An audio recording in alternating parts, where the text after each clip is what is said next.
Assalamualaikum warahmatullahi wabarakatuh. Alhamdulillah hari ini kita akan membahas tentang materi vektor. Semoga kita selalu dalam keadaan sehat. Baik, langsung saja. Minggu lalu kita sudah membahas tentang matriks, berbagai macam bentuk matriks, kemudian determinan matriks, informatriks, macam-macamnya matriks. Bahkan aplikasi matriks menggunakan aturan Cramer, aturan OPE dan lain sebagainya untuk menyelesaikan sebuah sistem persamaan linear. Hari ini kita akan membahas tentang vektor. Jadi tujuan pembelajaran kita hari ini adalah yang pertama menyelesaikan perkalian vektor, kemudian menyelesaikan penjumlahan vektor, dan memahami pengertian vektor. Urutannya ke sini ya. Urutannya sedikit berputar ini. Baik. Oke, vektor. Apa sih vektor itu? Nah, vektor itu merupakan kombinasi dari suatu besaran dan suatu arah. Jadi ada besaran dan ada arah, sehingga vektor seringkali disebut sebagai besaran yang memiliki arah. Nah, vektor sendiri digambarkan dalam sebuah anak panah.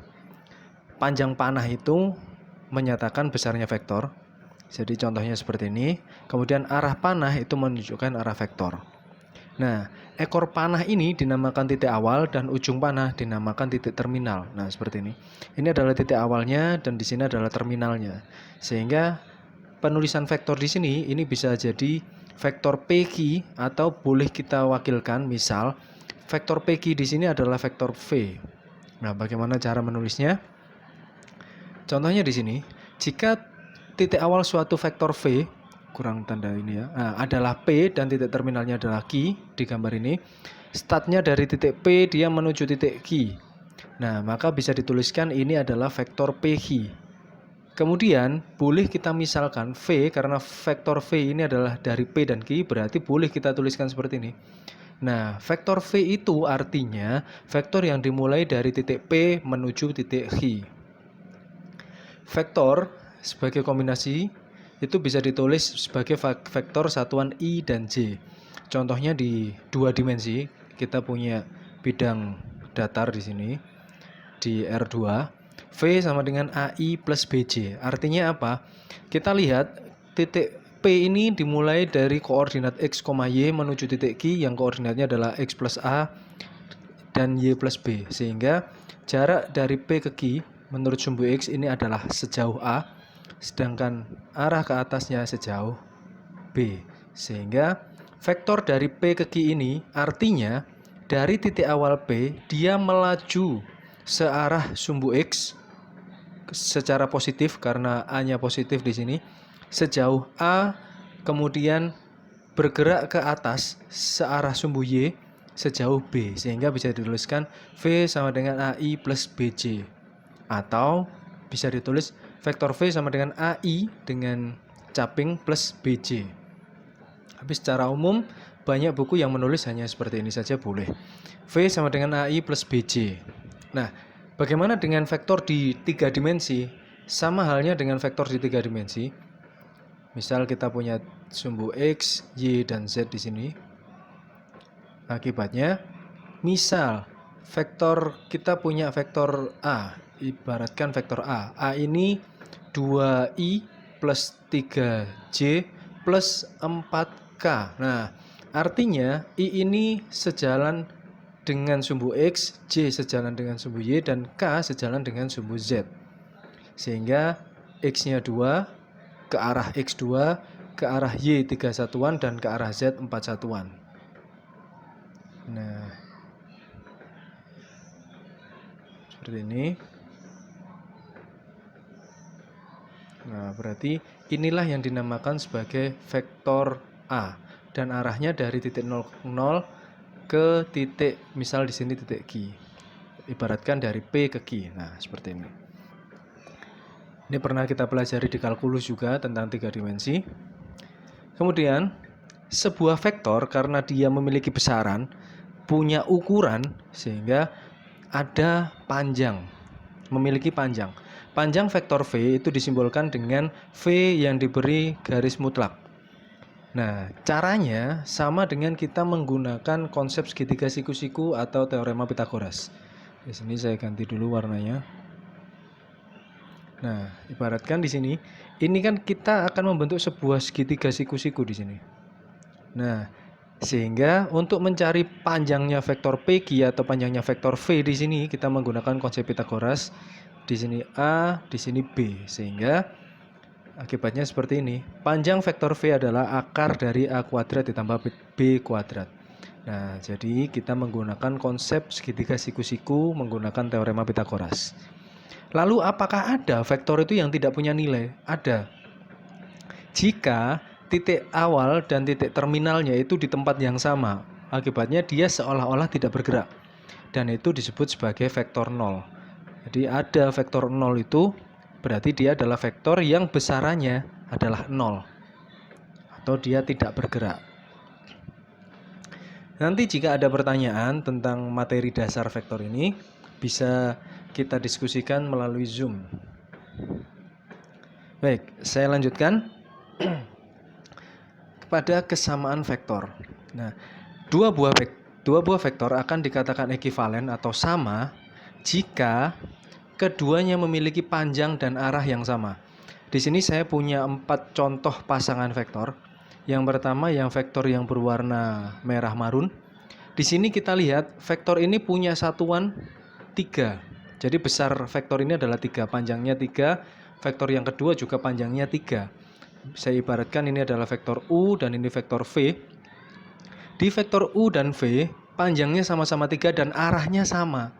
Berarti kedua vektor ini dikatakan ekivalen. Sehingga bisa kita tuliskan vektor U sama dengan vektor V. Nah, bagaimana dengan contoh yang kedua? Di sini saya ibaratkan vektor A dan vektor B. Nah, vektor A ini dan vektor B arahnya betul sama. Tetapi panjang vektor B lebih panjang satu satuan dibandingkan vektor A. Kalau kita perhatikan contohnya, vektor A panjangnya 3 satuan, vektor B panjangnya 4 satuan. Betul ya? Vektor A panjangnya 3, sedangkan vektor B panjangnya 4. Nah, akibatnya apa? Berarti vektor A dan B meskipun searah tapi tidak sama besar. Sehingga vektor A tidak sama dengan vektor B. Di contoh yang ketiga, di dua pasang vektor ini, pasangan vektor yang berwarna hitam di sini saya ibaratkan vektor P dan vektor Q. Kita lihat besarnya sama, panjangnya sama-sama 3 satuan, vektor Q juga 3 satuan, namun arahnya berbeda. Nah, besarnya sama, arahnya berbeda.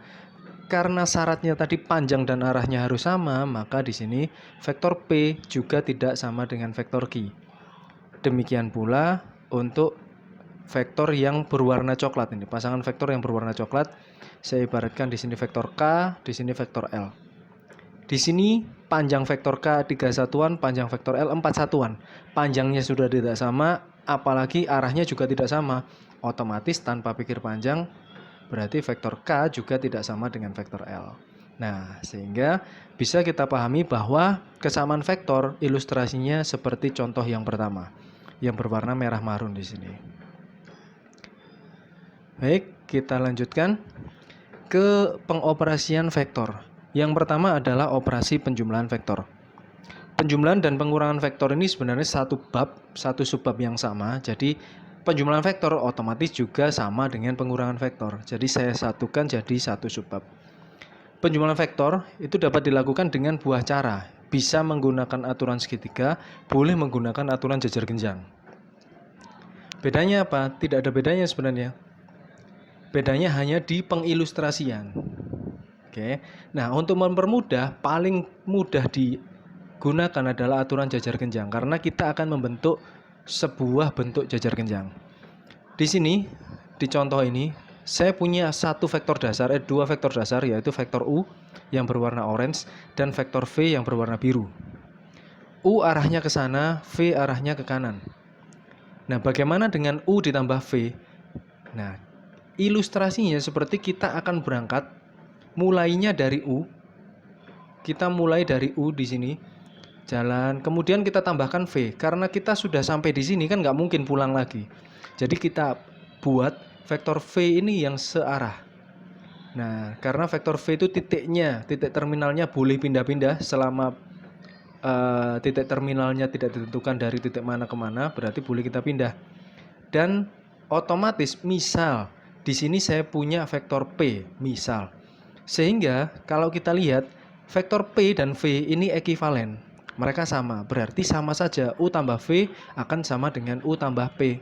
Betul ya? Karena P itu ekivalen dengan V, akibatnya U ditambah V akan sama dengan U ditambah P. Nah, berarti U ditambah V dari sini U berangkat, kemudian kita lanjutkan menuju vektor P. Nah, ke sana. Nah, inilah dari U ke P, kita berarti perubahannya adalah dari titik ini ke titik ujung sini. Berarti inilah yang disebut dengan vektor U ditambah vektor V. Nah, ilustrasinya seperti ini. Oke, nanti kalau ada pertanyaan silahkan ditanyakan. Kita akan lakukan Zoom di siang hari. Oke, saya hapus kembali. Nah, pertanyaan berikutnya, bagaimana jika U dikurangi V? Nah, vektor V di sini kita punya vektor V, di sini ada vektor negatif V. Bedanya apa? Kalau ada vektor positif arahnya ke kanan, maka vektor negatifnya arah yang sebaliknya.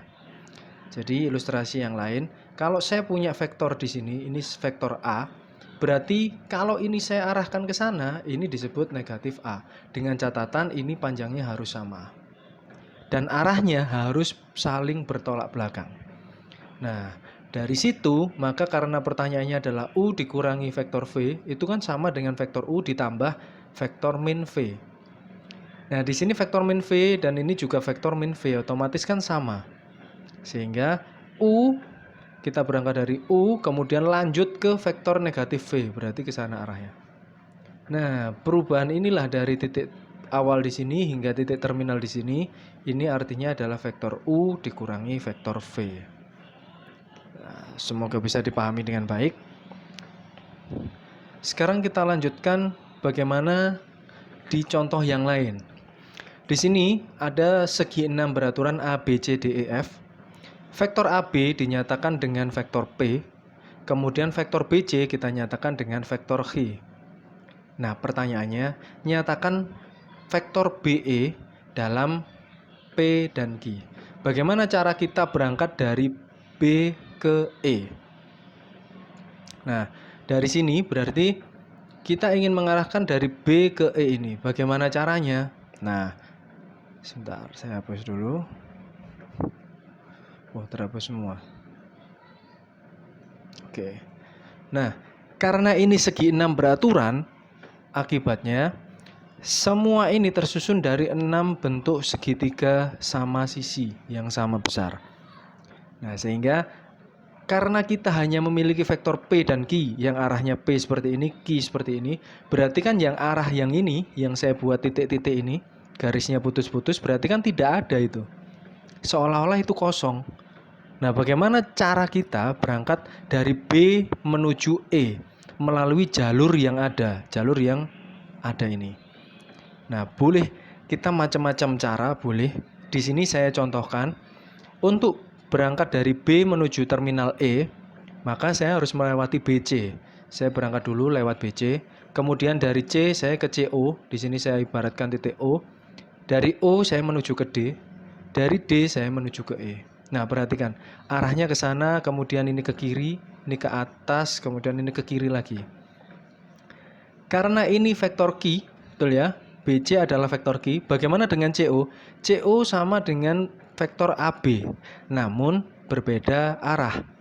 Karena CO adalah berlawanan arah dengan vektor AB, maka CO adalah vektor negatif P. Kemudian kita lanjutkan dengan OD. OD berarti sama dengan Q. Di sini negatif P, kemudian DE juga negatif P. Akibatnya Q ditambah negatif P ditambah Q ditambah negatif P. Berarti sama dengan 2Q dikurangi 2P, atau bisa kita buat distributif 2 kali vektor Q min vektor P. Nah, inilah yang disebut dengan vektor BE. Mungkin ada yang berpendapat lain. Bagaimana? Saya ingin lewat jalur lain. Saya ingin dari B ke E, saya melalui BA dulu, kemudian saya lanjutkan AO, lanjut lagi ke OD, baru mundur ke DE. Nah, apakah sama? Vektor BA berarti negatif P, kemudian vektor AO adalah Q, vektor OD juga Q, DE adalah negatif P. Akibatnya apa? Q ditambah Q berarti 2Q, negatif P dan negatif P berarti negatif 2P. Sehingga hasilnya sama, 2 kali vektor Q dikurangi vektor P. Nah, jadi jalan dari arah manapun selama kita tepat, maka hasilnya akan sama. Sekarang pertanyaan dari saya, bagaimana cara kita menyatakan vektor AE, vektor FD, dan vektor EB dalam bentuk vektor P dan Q. Nah, nyatakan dalam bentuk P dan Q. Silahkan dibuat untuk latihan. Nah, contoh untuk bentuk perhitungan dengan bilangan dengan vektor nyata, di sini ada vektor A 2i plus 4j, artinya 2 ke kanan dan 4 ke atas. Dan kita punya vektor B, artinya 3 ke kanan dikurangi 3 ke kanan dan 2 ke bawah. Bagaimana hasil dari penjumlahan vektor A dan B dan pengurangan A terhadap B? Vektor A saya nyatakan dalam bentuk matriks 2, 4, vektor B 3, negatif 2. Sehingga A ditambah B sama dengan 2, 4 ditambah 3, negatif 2. Ini vektor A dan ini vektor B. Kita jumlahkan seperti biasa, 2 ditambah 3, 4 ditambah negatif 2. Hasilnya adalah 5, 2. Nah, saya ilustrasikan di sini. Saya punya vektor A 2, 4, berarti 2 ke kanan ke sini 2, kemudian ke atas 4. Nah, inilah vektor A. Kemudian vektor B 3 ke kanan dan 2 ke bawah. 3 ke kanan, kemudian 2 ke bawah. Oh, berarti ini vektor B. Pertanyaannya bagaimana A ditambah B? Nah, sama dengan tadi. Ini adalah vektor B. Berarti di sini ini kan sama dengan vektor, oh ya Allah, kenapa harus negatif B? Maaf, ada kesalahan. Nah, ini juga vektor B. Nah, sehingga vektor A ditambah B arahnya ke sini. Jadi inilah yang berwarna biru ini yang disebut sebagai vektor A ditambah vektor B. Dan hasilnya kita lihat berapa langkah? 1, 2, 3, 4, 5. 5 langkah ke kanan dan 2 langkah ke atas. Berarti 5i dan 2 langkah ke atas. 5i plus 2j. Ini adalah vektor A tambah B. Dan ternyata sama hasilnya, 5, 2. Nah, ternyata sesederhana itu cara menjumlahkan vektor. Yang berikutnya, bagaimana jika A dikurangi B? Dengan ilustrasi yang sama, saya hapus dulu. Dengan ilustrasi yang sama, bagaimana dengan A dikurangi B? Sama, jadi A, di sini tadi vektor A-nya di sini. Oke, kemudian di sini vektor B, berarti karena ini B-nya adalah negatif, ini B arahnya tadi yang harusnya ke sana. Kalau negatif B berarti arahnya yang berlawanan arah. Arahnya ke kiri. Nah, ini kita bisa menggunakan konsep penjumlahan dengan segitiga. Berarti sama dengan dari sini ke sana. Oke, ini menggunakan konsep segitiga. Yang ini tadi menggunakan konsep jajar genjang. Sudah paham ya bedanya ya? Ini jajar genjang, yang ini segitiga. Boleh kita langsung, berarti perubahan A kemudian dikurangi B arahnya ke sini. Nah, inilah vektor A min B. Kalau kita lihat dari warna biru ini berarti artinya dia 1 langkah ke kiri, kemudian 1, 2, 3, 4, 5, 6. 1 langkah ke kiri dan 6 langkah ke atas. Artinya X-nya negatif 1 dan Y-nya positif 6. Nah, semoga bisa dipahami karena ini termasuk yang sangat mudah dipahami. Oke, bagaimana dengan sifat-sifatnya? Nah, sifat penjumlahan vektor ada beberapa macam. Yang pertama sifat komutatif. Saat vektor A ditambah vektor B, maka hasilnya akan sama dengan vektor B yang ditambahkan vektor A. Demikian pula, vektor juga memiliki sifat asosiatif atau pengelompokan. Kemudian ada sifat 1 dikali A sama dengan A. Artinya 1 kali vektor A berarti tetap vektor A itu sendiri. Kemudian jika ada vektor 0 ditambah vektor A, maka hasilnya akan vektor A. Kenapa? Karena 0 adalah vektor 0 yang dia tidak punya besaran sama sekali. Dia titiknya hanya berhenti di tempat. Di mana titik awalnya akan sama dengan titik terminal. Berarti dia tidak bergerak. Kemudian A dikurangi A sama dengan 0. Bagaimana ilustrasinya? Saya punya arah ke sini. Nah, ini adalah vektor A. Bagaimana dengan negatif A? Negatif A kan berarti arah sebaliknya. Saya sudah berangkat ke sana, kemudian pulang lagi min A. Berarti kan kita kembali ke titik awal. Berarti sama dengan vektor 0. Seolah-olah dia tidak bergerak. Sehingga saat A ditambah dengan negatif A atau A dikurangi A adalah vektor 0. Kemudian A dikurangi vektor B itu sama dengan vektor A yang ditambahkan dengan negatif dari vektor B. Kita lanjutkan dengan operasi berikutnya adalah operasi perkalian vektor. Nah, mungkin waktu SMA kita sudah pernah belajar tentang perkalian vektor yang macam-macam. Tapi di SMA yang dipelajari hanya vektor perkalian menggunakan dot product dan perkalian dengan skalar. Sekarang kita akan sedikit lebih berkembang. Perkalian vektor ada dua macam, perkalian vektor terhadap skalar, yang kedua adalah perkalian vektor terhadap vektor yang lain. Nah, perkalian vektor ini ada dua macam, ada dot product. Dot itu kan berarti titik ya. Yang kedua adalah vektor cross product, jadi menggunakan silang, cross, tanda kali. Yang pertama adalah perkalian vektor dengan skalar. Skalar kita tahu bahwa skalar itu adalah sebuah konstanta yang dia merupakan bilangan real.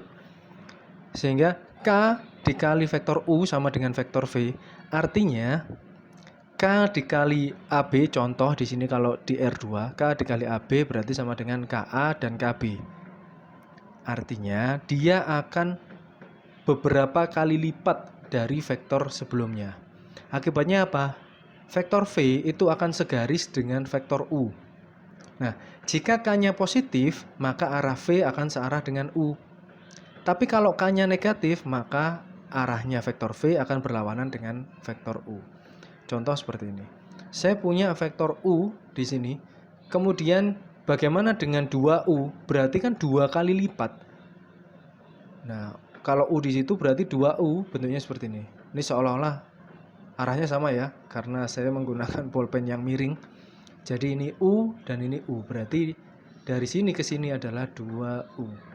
Nah, akibatnya apa? Dia akan segaris. Kenapa? Karena startnya di titik yang sama nanti. Kalau kita ilustrasikan di garis bilangan. Kalau ini vektor U, berarti kan kalau 2U jadinya dari sini ke sana. Nah, ini adalah vektor 2U. Berarti dia akan segaris atau kolinier. Akibatnya juga pasti sejajar. Kemudian bagaimana kalau K-nya negatif? Nah, misal kalau K-nya negatif 2U, berarti kan arahnya akan mundur. Akan berlawanan arah seperti tadi. Bagaimana kalau negatif? Nah, contoh di sini, saya punya contoh vektor U adalah 3I plus 4J. Berarti kalau 2U, bagaimana cara mencarinya? 2U sama dengan 2 kali 3, 4, berarti hasilnya 68. Oke, bisa dipahami ya. 2 kali 3, 4 sama dengan 68. Seperti ini tadi. Nah, jadinya 2 kali lipat. Itu yang dimaksud tentang perkalian vektor dengan skalar. Kita masuk ke perkalian vektor dengan vektor.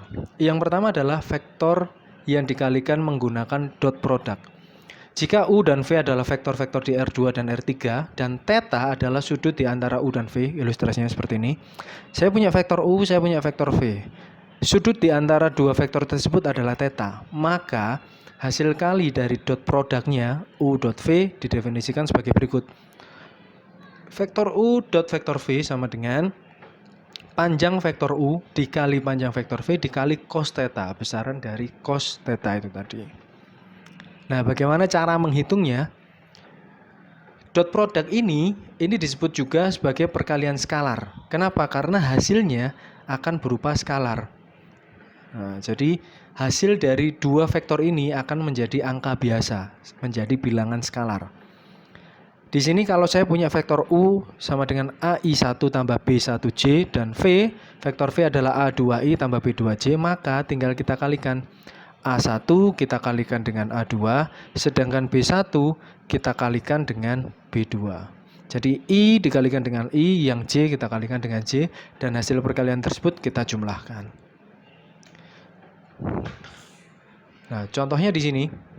Saya punya vektor vektor A 2i plus 4j min k, sedangkan vektor B adalah 3i plus j plus 2k. Bagaimana A kali B menggunakan dot product? Berarti kita kalikan i dengan i, 2 dengan 3, kemudian j dengan j, 4 dengan 1, kemudian k dengan k, negatif 1 dengan 2. Hasilnya adalah 2 kali 3, 4 kali 1, dan negatif 1 kali 2 menjadi 6 tambah 4 dikurangi 2 sama dengan 8. Nah, ini di R3. Bagaimana di R2? Sama caranya.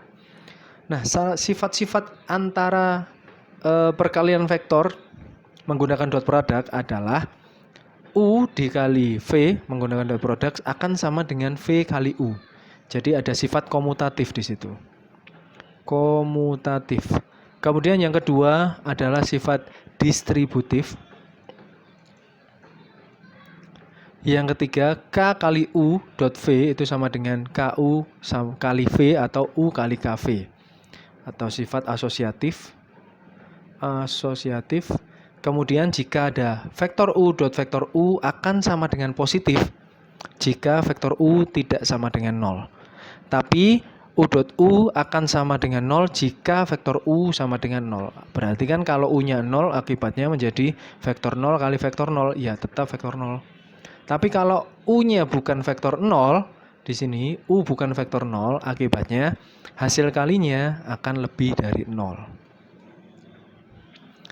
Baik, nanti kalau ada pertanyaan bisa ditanyakan. Saya tidak lelah untuk mengingatkan, jika ada yang belum dipahami silahkan tetap ditanyakan. Tidak perlu malu ya. Yang kedua, perkalian vektor dengan vektor adalah menggunakan cross product. Nah, cross product ini hanya bisa digunakan jika di ruang dimensi 3. Karena kita akan menggunakan kaidah tangan kanan. Masih ingat ya, mungkin di SMP atau SMA menggunakan kaidah tangan kanan.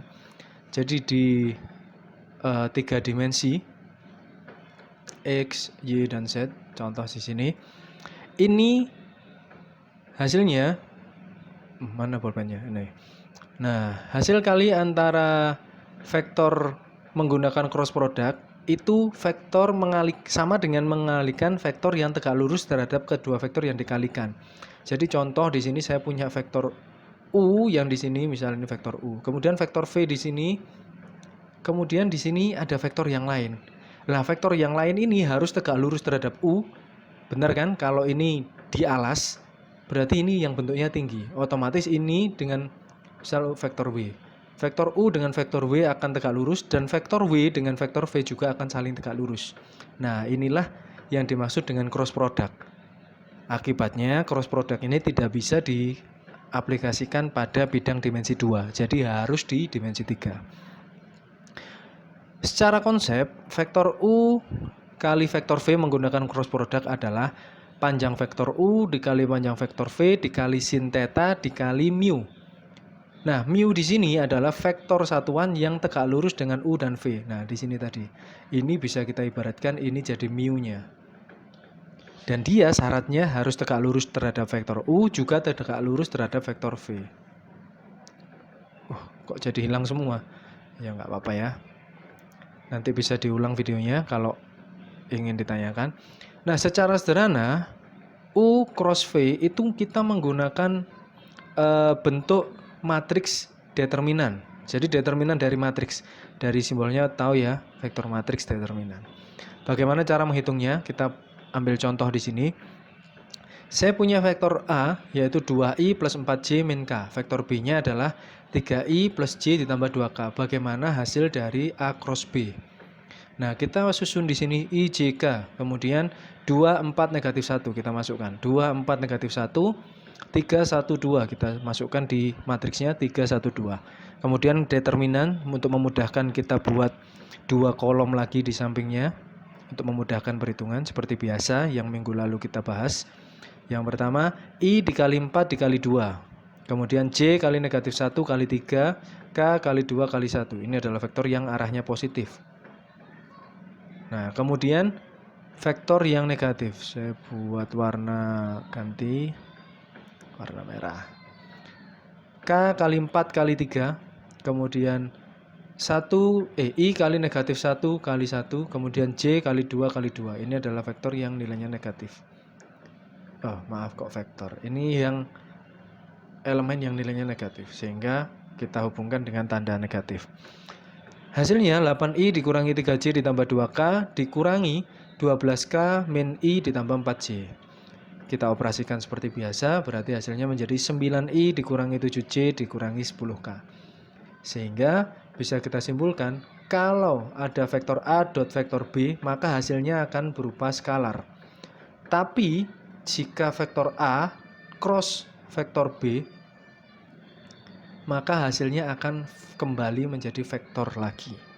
Oke, itu titik beratnya di situ. Baik, saya kira cukup demikian untuk pengantar vektor kita pada hari ini. Loh Pak, kok nggak ada latihan? Nah, latihan bisa mengerjakan soal-soal di buku, di internet, dan lain sebagainya. Jika memang ada permasalahan, silahkan langsung ditanyakan. Untuk pertemuan berikutnya, kita akan membahas tentang proyeksi dan sudut yang dibentuk oleh vektor. Proyeksi antara sebuah vektor terhadap vektor yang lain, serta sifat-sifatnya, dan kemudian kita akan melanjutkan dengan pencarian matriks eigenvalue. Jadi kita kembali lagi ke matriks lagi. Baik, saya kira cukup untuk pengantar vektor.